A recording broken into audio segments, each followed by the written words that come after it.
বাবা বেরাদার মুআজ্জাজ সামাইনে কিরাম হাসরের ময়দানে আপনার বেরাদার আপনাকে আমাকে বেরাদার আপনি আমি নামাজ পড়েছি আপনার বেরাদার নামাজটা কিভাবে পড়েছি নবীকে নিয়ে পড়েছি কিনা নবীর মোহাব্বত ছিল কিনা আপনি আল্লাহ মানেন নবী মানেন না জান্নাতে যাওয়া হবে না কেন জানেন আপনার আমার আল্লাহ নবী আপনার নবী আমার বলছে যদি আল্লাহকে রাজি করতে চাও তাহলে আমাকে আপনার রাজি করো আর আমাকে যদি রাজি করতে চাও তাহলে আমার আহলে বায়াতদেরকেও রাজি করো আমার আল্লাহ তাআলা বলেছেন কুল ইন কুনতুম তুহিব্বুনাল্লাহ ফাত্তাবিউনি ইউহিব্বুকুমুল্লাহ হে আমার বন্ধু তুমি জানিয়ে দাও প্রচার করে দাও তুমি আমার উম্মতদের তুমি তোমার উম্মতদেরকে বুঝিয়ে দাও যদি আমি আল্লাহকে রাজি করতে চাই যদি আমি আল্লাহকে আপন করতে চাই আমি আল্লাহকে আপনার দোস্ত বানাতে চাই উম্মতিকে বলো তারা যেন তোমাকে ভালোবেসে নেয় বন্ধু যে তোমার হয়ে যাবে আমি আল্লাহ অটোমেটিক তার হয়ে যাব অটোমেটিক তার হয়ে যাব দোস্ত বন্ধুগণ ভাই মুআজ্জাজ সামাইনে কিরাম আর নবীর শাফাত ছাড়া জান্নাতে যেতে পারি না কেন দেখুন বেরাদার আপনার আমার কাছে দেখেন আপনার আমার কাছে দুটো ফেরেশতা আছে কি না একজন গুনাহ লেখে আর একজন নেকি লেখে লেখে কি না যেহেতু গুনাহ আর নেকি লেখা হয়ে গেছে সব ডায়েরিতে আল্লাহর লেখা আছে কি না কে কতটা গুনাহ করেছে আর কে কতটা করেনি আল্লাহ সব জানে তার শর্ত আল্লাহ তাবারাক ওয়া তাআলা মিজান কে বানালেন জোরে বলুন সুবহানাল্লাহ তার শর্ত আল্লাহ কি বানিয়েছে মিজান কে বানিয়েছে বারাদার বন্ধুগণ ভাই যখন আপনার আমার দয়ার নবী মুস্তাফা একজনকে দেখছে মিজানের পাল্লাতে চাপানো হলো মিজানের পাল্লাতে চাপবে আপনার গুনাহটা বেশি নেকিটা কম বেরাদার আল্লাহর হুকুম হবে এ তো জাহান্নামের দিকে যেতে বলো ও চলতে লাগবে আপনার আমার নবী মুস্তাফা মিজানের ফেরেশতাদেরকে বলবে ও মিজানের ফেরেশতারা ওই লোকটাকে এই লোকটা কথা একটুখানি বলো সে আল্লাহর নবী ইয়া রাসূলুল্লাহ এই লোকটা জাহান্নামী এই লোকটা আপনারই উম্মতের মধ্যে উম্মত হবে তবে আমার আপনার দয়ার নবী মুস্তাফা বলে ওকে একটু আস্তে বলো ওকে একটু আস্তে বলো আবার মিজানের পাল্লাতে চাপাও আপনার বেরাদার ওকে আবার মিজানের পাল্লাতে চাপানো হয় যখন মিজানের পাল্লাতে চাপাই তো দেখে কি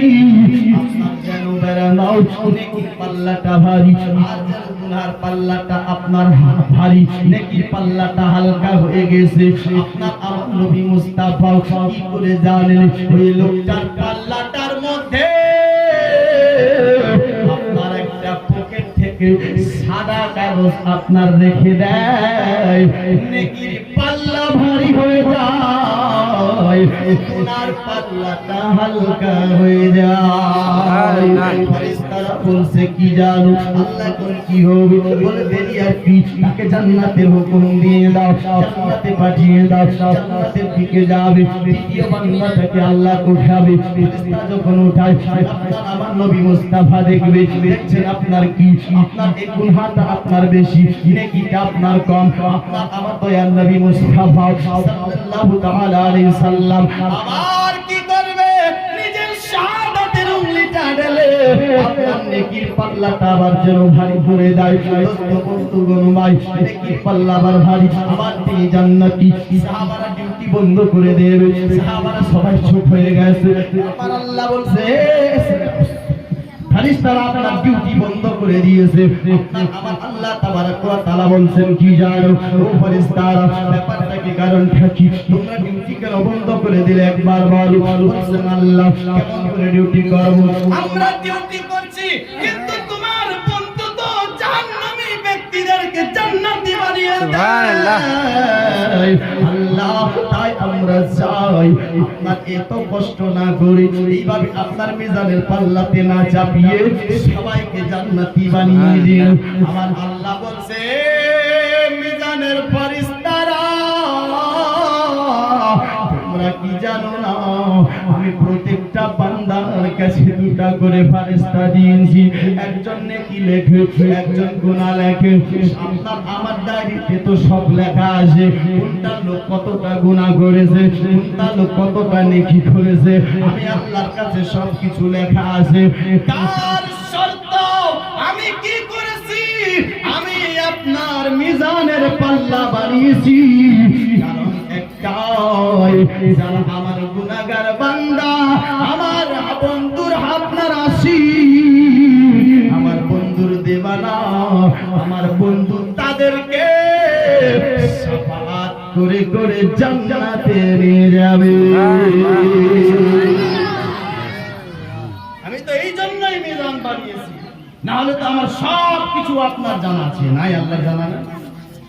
আল্লাহর ডায়েরিতে সব লেখা আছে। তো বেরাদার বন্ধুগণ ভাই, আপনাকে আমাকে বেশি ভালোবাসতে হবে কাকে?